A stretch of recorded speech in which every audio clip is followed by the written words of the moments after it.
안녕하십니까? 네, 오늘 요한복음 제9강 말씀의 제목은 생명의 떡 예수님입니다. 요절은 35절입니다. 같이 한번 읽어보겠습니다. 시작. 예수께서 이르시되 나는 생명의 떡이니 내게 오는 자는 결코 줄이지 아니할 터이요 나를 믿는 자는 영원히 목마르지 아니하리라. 하나님 아버지, 이 시간 저희들 예배 가운데 나왔습니다. 우리가 여러 곳에 흩어져 있는데 있는 곳에서 마음을 하나님께로 집중하고 또 하나님의 세미한 음성을 듣는 귀한 시간이 되게 도와주십시오. 성령께서 우리 모두와 함께 하시고 저와 함께 하셔서 허락하신 말씀을 잘 숨길 수 있도록 도와주십시오. 예수님 이름으로 기도했습니다. 아멘. 오늘 말씀은 지난주 예수님이 오병이어로 5,000명을 먹이신 이후 이어지는 가르침입니다. 떡과 물고기를 배불리 먹은 무리는 예수님을 얼마나 열렬히 좋아했겠습니까? 예수님은 그들에게 핵인싸였습니다. 하지만 오늘 가르침 때문에 그들은 돌변합니다. 그럴 줄 몰랐다고 하면서 심지어 제자들조차 떠나가는 그런 사태가 발생합니다. 예수님이 핵인싸에서 갑분싸가 되셨습니다. 예수님은 12제자에게 너희도 가려느냐? 비장한 질문도 던지셨습니다. 도대체 어떤 가르침이 사람들에게 이토록 큰 걸림이 되었을까요? 놀랍게도 그 가르침은 복음의 핵심 진리입니다. 하나님이 우리에게 주기 원하시는 최고의 선물, 곧 영생에 관한 말씀입니다. 이 시간 나는 생명의 떡이니라 하신 주님의 말씀을 깨닫고 영접하고 예수님을 더욱 가까이 따르는 참 제자가 되기를 기도합니다. 제1장 나는 생명의 떡이니 22절부터 40절입니다. 22, 23절을 보십시오. 예수님이 오병이어의 표적을 행하신 곳은 갈릴리 바다 동편이었습니다. 표적 후에 제자들은 배를 타고 서쪽에 있는 가버나움으로 출발했고 예수님은 그곳에 남았습니다. 무리들은 그것을 다 보았습니다. 이튿날 무리는 가버나움 선착장에 배 한 척밖에 없는 것을 보고 떡 먹던 곳에 예수님이 계실 것이라 생각했습니다. 그래서 여러 배에 나누어 타고 그곳으로 출항했습니다. 배를 타고 가면서 무슨 대화를 했을까요? 어떤 사람은 이미 다른 사람을 전도해서 함께 배를 타고 가고 있었습니다. 와, 어제 정말 난생 처음으로 배가 터지는 것이 무엇인지 알았어. 와, 부럽다. 나도 오늘 그런 경험할 수 있을까? 조금도 의심하지 말라. 이번에 예수님을 만나면 반드시 우리 임금으로 삼아야 해. 그들은 다시 떡을 먹을 기대에 부풀어서 예수님을 찾았습니다. 하지만 도착한 곳에는 예수님이 안 계셨습니다. 도대체 어디 계시지? 그들은 다시 뱃머리를 돌려서 건너편 가버나움으로 돌아왔습니다. 그리고 드디어 예수님을 만났습니다. 25절을 보십시오. 라삐어, 언제 여기 오셨나이까? 그들은 너무 반가워서 입술이 정말 귀 밑까지 찢어졌습니다. 그야말로 스마일이 되었습니다. 그런데 예수님은 전혀 반가워하지 않으셨습니다. 26절을 같이 읽어보겠습니다. 시작.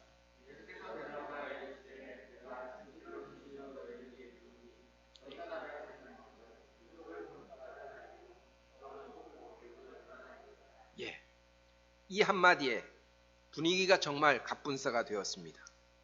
예수님은 무리가 표적을 경험하고 참된 믿음에 이르기를 원하셨습니다. 표적은 그 자체가 목적이 아니라 믿음으로 나아가는 문지방과 같은 것입니다.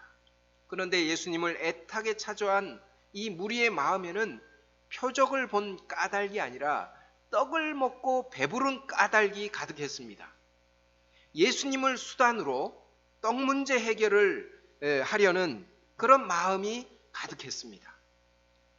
예수님을 찾는 목적이 단지 떡에 있었습니다.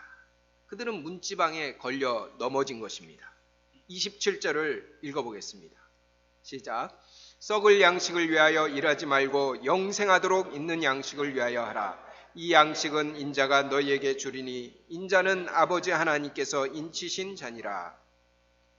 썩는 것이 무엇입니까? 썩는 것은 없어지는 과정입니다. 아무리 값비싼 떡도 결국은 썩어서 없어집니다. 이 땅에 속한 것의 속성은 썩고 쇠하고 없어지는 것입니다. 연력학 제3법칙, 엔트로피 증가의 법칙에서 벗어나는 물체가 없습니다. 돈도, 명예도, 권세도, 그 무엇도 결국은 다 안개와 같이 사라집니다. 양식은 사람에게 에너지를 공급하고 힘을 내어 살게 합니다. 하지만 잠시뿐입니다.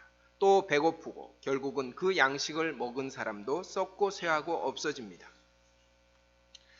이건희 회장은 삼성이라는 세계적인 기업을 일구었습니다. 삼성이라는 세계적인 큰 떡을 만들었습니다. 그가 남긴 천문학적인 유산의 떡을 그의 후손들이 배분해서 먹고 있습니다.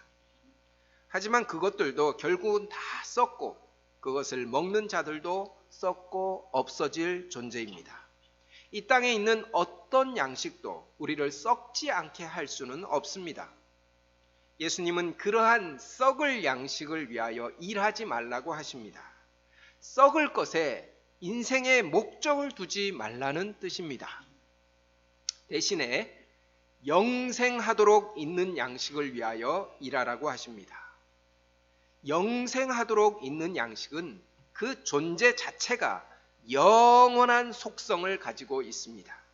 그것을 먹는 사람을 영원히 살게 하는 힘이 있습니다. 예수님은 당신을 아버지 하나님이 보내신 인자요, 영생하도록 있는 양식을 주러 오신 분이라고 소개하십니다. 예수님은 우리에게 이 영생하도록 있는 양식을 주기를 간절히 원하십니다.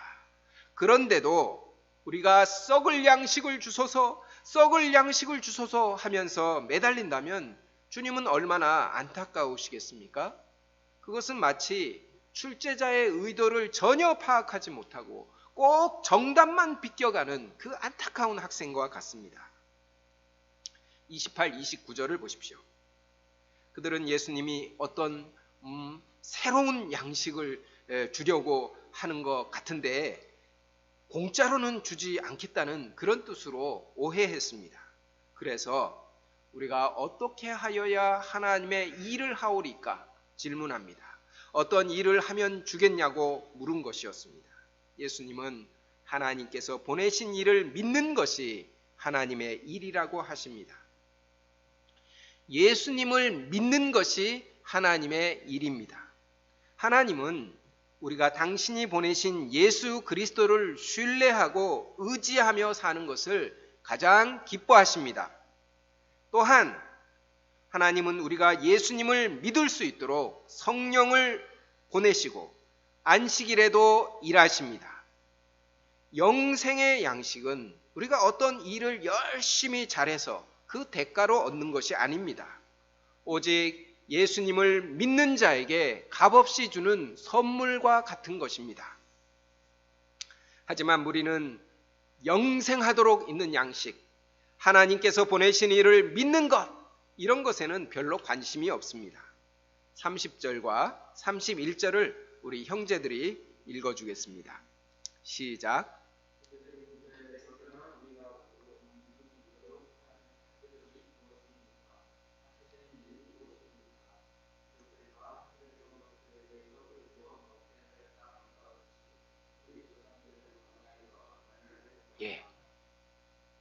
하나님은 출애굽한 이스라엘 백성을 40년 동안 광야에서 만나를 먹이셨습니다. 우리가 이 사건을 언급하는 이유가 무엇일까요? 그들은 예수님께 이러한 표적을 지금 행해 주시면 믿겠다면서 특별히 떡에 관련된 표적을 보여달라고 제안했습니다. 그들의 속마음이 그대로 묻어있는 제안입니다.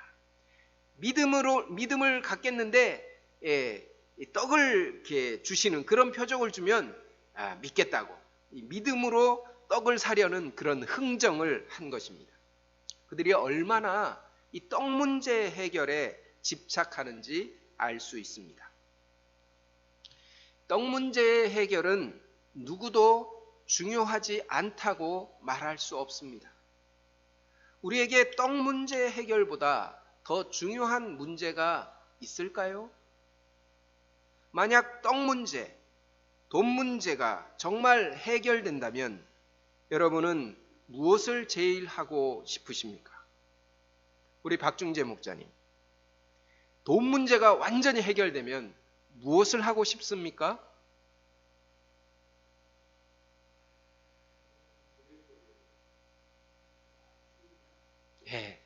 취미생활, 그죠? 즐길 것. 제가 이 질문을 성경 공부를 하면서 이 떡 문제가 해결되면 무엇을 하겠습니까? 하니까 떡 문제가 해결되면 캠퍼스에 올라가서 전도를 열심히 하겠다고 이렇게 말씀하시는 분도 있었습니다. 우리 박명춘 목사님 같은 분은 이렇게 학원에 안 나가고 전도를 열심히 하겠다 이렇게 말씀하십니다. 또 어떤 분은 세계 여행을 1년간 다녀오겠다고 합니다. 또 우리 이 조효사 목사님은 이 떡 문제가 해결되면 멋진 이 말리부 자동차를 타고 샌프란시스코 연안을 드라이브하는 그런 로망을 실현시키겠다고 하셨습니다. 우리가 떡 문제 때문에 정말 자아 실현을 하지 못하는 사람이 대부분입니다. 마태복음 4장에 보면 마귀가 예수님을 시험할 때 제일 첫 번째 시험 문제가 떡 문제였습니다. 마귀는 인간에게 제일 시급한 것은 떡 문제 해결이라고 주장했습니다. 대부분 사람도 이 주장에 동의합니다.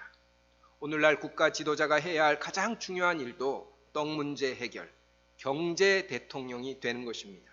떡 문제란 단지 먹는 문제만이 아닙니다. 육신을 입은 우리가 이 땅에서 사는데 필요한 모든 의식주 문제입니다. 집 문제, 결혼 문제, 자녀 교육 문제, 건강 문제 등 우리 각자에게는 정말 시급히 해결해야 할 그런 문제들이 얼마나 많습니까? 어떤 사람은 떡이 없어서가 아니라 너무 과잉이어서 비만이 문제라고 합니다.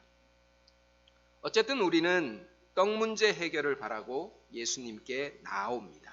우리 문제의 해결자로 예수님의 도움을 요청하는 것은 지극히 당연합니다. 무엇이 문제입니까?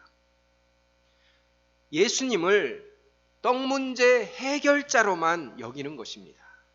예수님을 목적이 아니라 수단시하는 것입니다.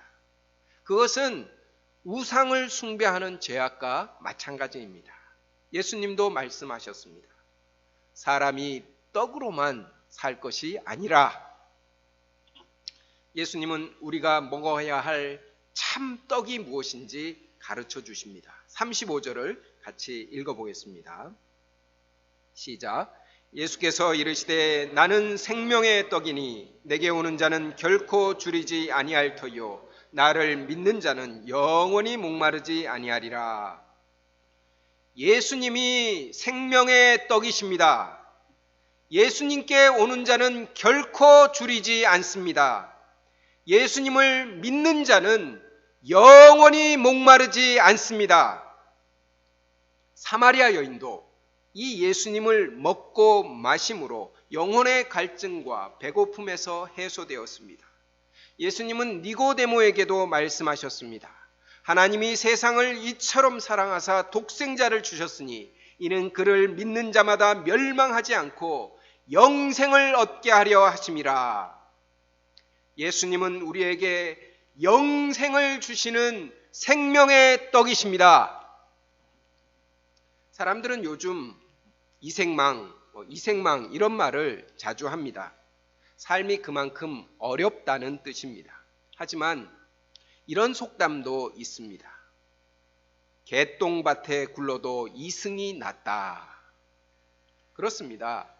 사람들이 추구하는 모든 것은 이 땅에 있습니다. 이 땅에서 잘 사는 것, 행복하게 사는 것이 목적입니다. 비록 썩을 양식이라는 한계가 있지만 그것이 인간이 추구할 수 있는 전부라고 생각합니다. 좋은 집에서 맛있는 음식을 먹고 남들 부러워하는 그런 멋진 삶을, 여유 있는 삶을 사는 것, 그것이 행복이라고 생각합니다. 종교를 갖는 목적이 무엇입니까? 종교를 갖는 목적도 땅에 속한 삶을 좀 더 윤택하게 하는 것에 목적을 두기도 합니다. 우리도 이러한 기대로 예수님께 찾아왔습니다. 하지만 그것이 전부다라고 생각한다면 번지수를 잘못 찾은 것입니다. 예수님은 우리에게 땅에서의 윤택한 삶을 주러 그것을 목적으로 오지 않으셨습니다. 예수님의 목적은 영원한 생명에 있습니다.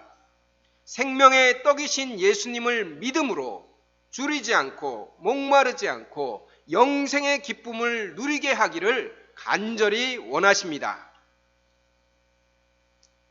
하지만 예수님은 아십니다. 당신을 믿는 자가 적을 것을 아셨습니다.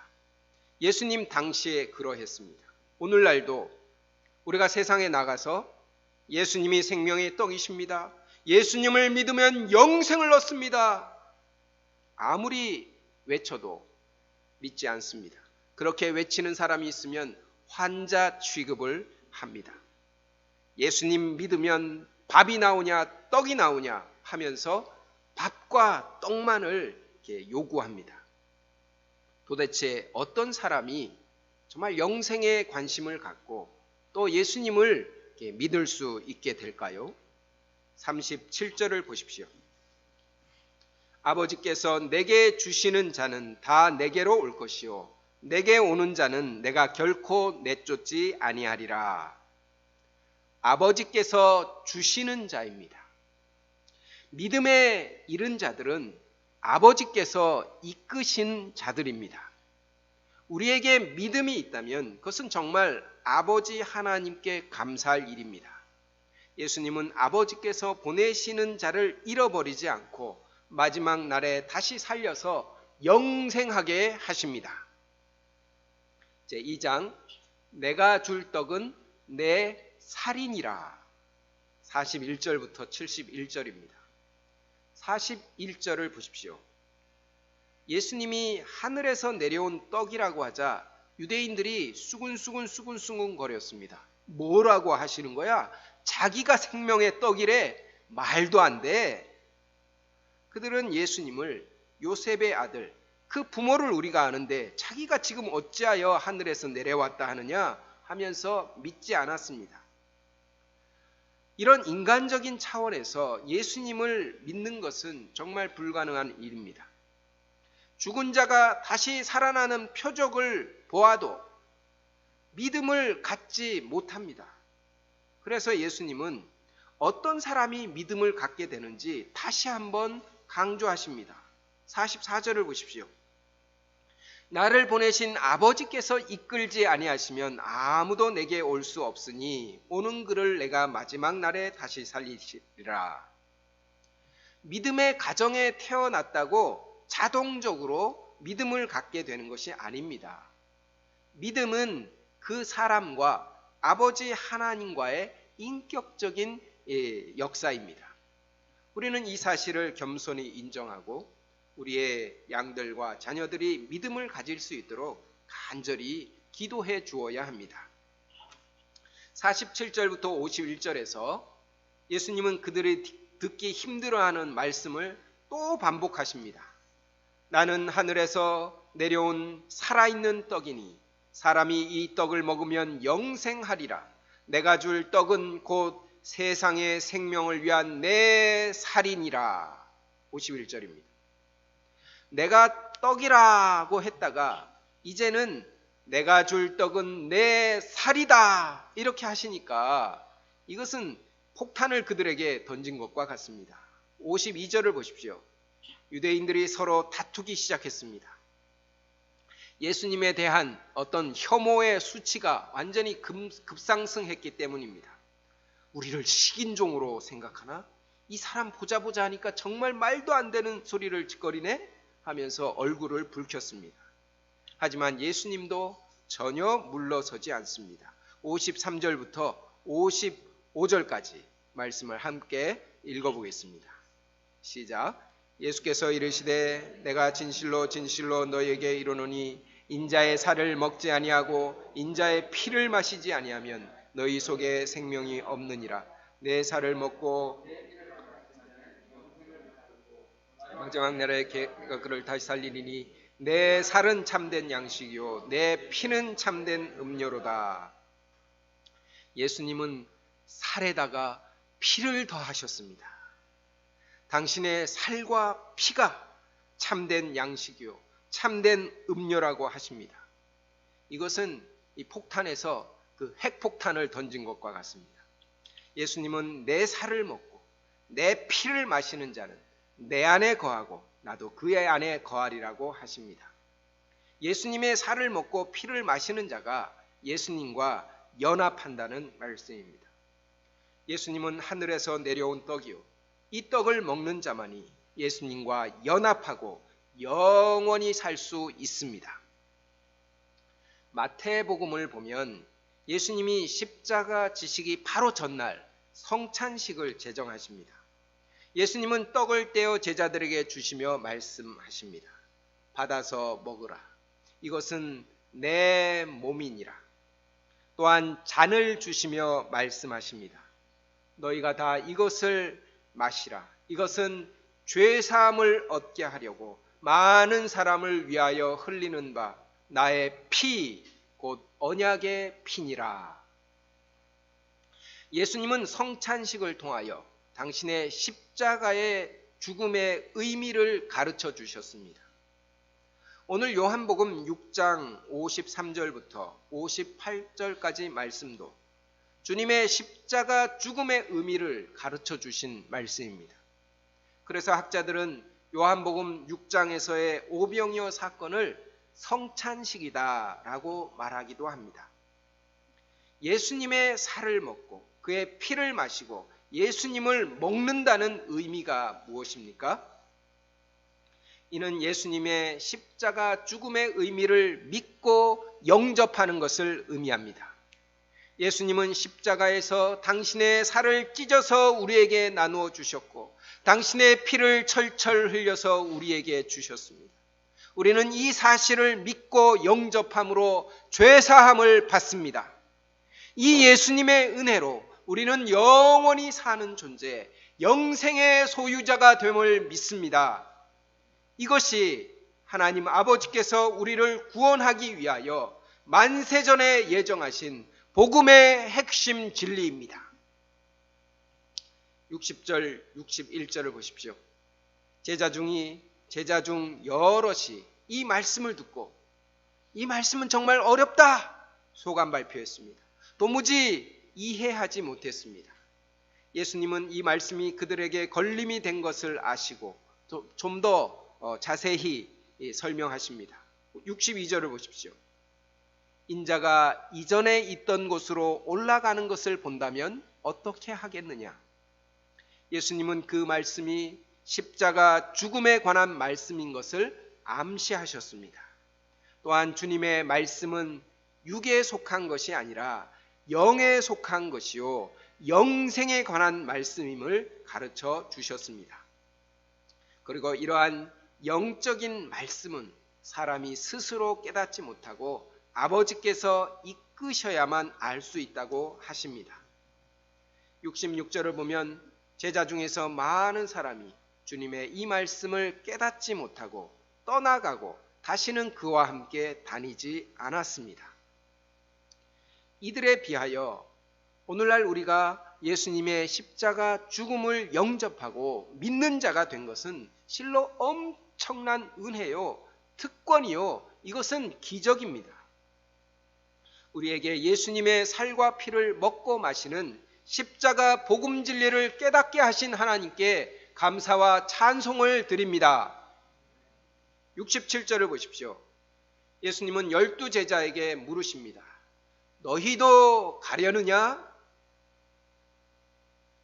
예수님은 12 제자에게 너희는 가지 마라 이렇게 붙잡으셔야 할 것 같습니다. 하지만 붙잡는다고 남는 것이 아닙니다. 아버지께서 이끌지 않으면 누구도 예수님에게 붙어 있을 수 없습니다. 시몬 베드로가 대답합니다. 68절을 함께 읽어보겠습니다. 시작. 시몬 베드로가 대답하되 주여 영생의 말씀이 주께 있사오니 우리가 누구에게로 가오리이까. 시몬 베드로는 예수님의 말씀이 영생을 주는 말씀인 것을 알았습니다. 이를 아는 사람은 가라 떠밀어도 절대로 가지 않습니다. 하지만 가롯 유다와 같은 사람은 예수님 곁에 짝 달라붙어 있으면서도 예수님을 팔아서 돈을 챙기려는 욕심이 있었기 때문에 그는 마귀의 자식입니다. 사람들이 예수님께 나오는 계기는 참 다양합니다. 어떤 분은 자기가 이렇게 복수심이 참 이렇게 많아서 정말 마음이 힘들었는데 십자가 용서의 사랑을 깨닫고 예수님을 영접하고 따르게 되었습니다. 또 저도 양심의 가책이 이렇게 있었는데 예수님의 말씀으로 자유함을 이렇게 얻고 예수님의 제자가 이렇게 되었습니다. 또 어떤 사람은 외모에 대한 열등감으로 마음이 굉장히 이렇게 우울하고 낮아져 있었는데 그때 이제 말씀을 통해서 예수님을 믿게 되기도 하였습니다. 친구를 따라서 예수님께 오기도 하고 또 형제 자매를 따라서 나오기도 합니다. 하나님은 우리를 인도하시되 여러 모양과 또 다양한 방법과 표적으로 나오게 하십니다. 그런데 중요한 것은 그 다음부터입니다. 예수님이 진정으로 우리에게 주고자 하는 것이 무엇인지 깨닫는 것입니다. 예수님은 떡 문제의 해결자로만 이 땅에 오지 않으셨습니다. 우리에게 당신의 살과 피를 주시고 영원한 생명을 주러 오셨습니다. 우리는 지금 무엇을 열렬히 먹으려고 하고 무엇을 간절히 마시려고 하는지 자신을 돌아보아야 합니다. 믿지 않는 사람들은 돈과 주식과 또 비트코인과 로또와 부동산 등 썩을 양식을 얼마나 개걸스럽게 먹으려고 하고 있습니까? 또 인터넷 뉴스와 또 안목의 정욕과 쾌락과 게임 등 짜릿한 그런 것을 디저트로 먹기도 합니다. 이러한 세상 사람들을 보면서 우리도 같이 먹었으면 좋겠다 입맛을 다시기 쉽습니다. 그러나 우리는 이러한 양식이나 디저트가 썩을 것들임을 분명히 알아야 합니다. 그것은 우리의 영혼을 만족시키지 못합니다. 우리를 영생하게 할 수 없습니다. 오직 예수님만이 우리로 영생하도록 살게 하는 생명의 떡이심을 믿습니다. 예수님의 살을 먹고 그의 피를 마실 때 다시는 줄이지 않고 목마르지 않습니다. 예수님과 연합하여 영원히 삽니다. 이제 더 이상 다른 것을 추구하는 어리석은 자가 되지 않기를 기도합니다. 예수님 플러스 알파가 아니라 예수님의 살과 피를 십자가에서 우리에게 주신 그 예수님 자체로 만족하며 그와 연합하는 참된 제자가 될 수 있기를 기도합니다. 기도하겠습니다. 하나님 아버지, 썩을 양식을 추구하는 사람들에게 영생하도록 있는 양식, 예수님 당신의 살과 피를 우리에게 주어서 영생하게 하는 것이 목적인 것을 일깨워 주셔서 감사합니다. 우리도 예수님을 통해서 이 세상의 썩을 양식을 먹으려고 하는 어리석은 자가 되지 않게 하시고, 예수님께서 십자가에서 당신의 살을 찢어서 주시고 당신의 피를 흘려서 우리에게 마시게 하신 그 죄사함의 은혜와 그 영생의 기쁨을 누리며 살아갈 수 있도록 도와주시옵소서. 감사하고 예수님 이름으로 기도했습니다. 아멘.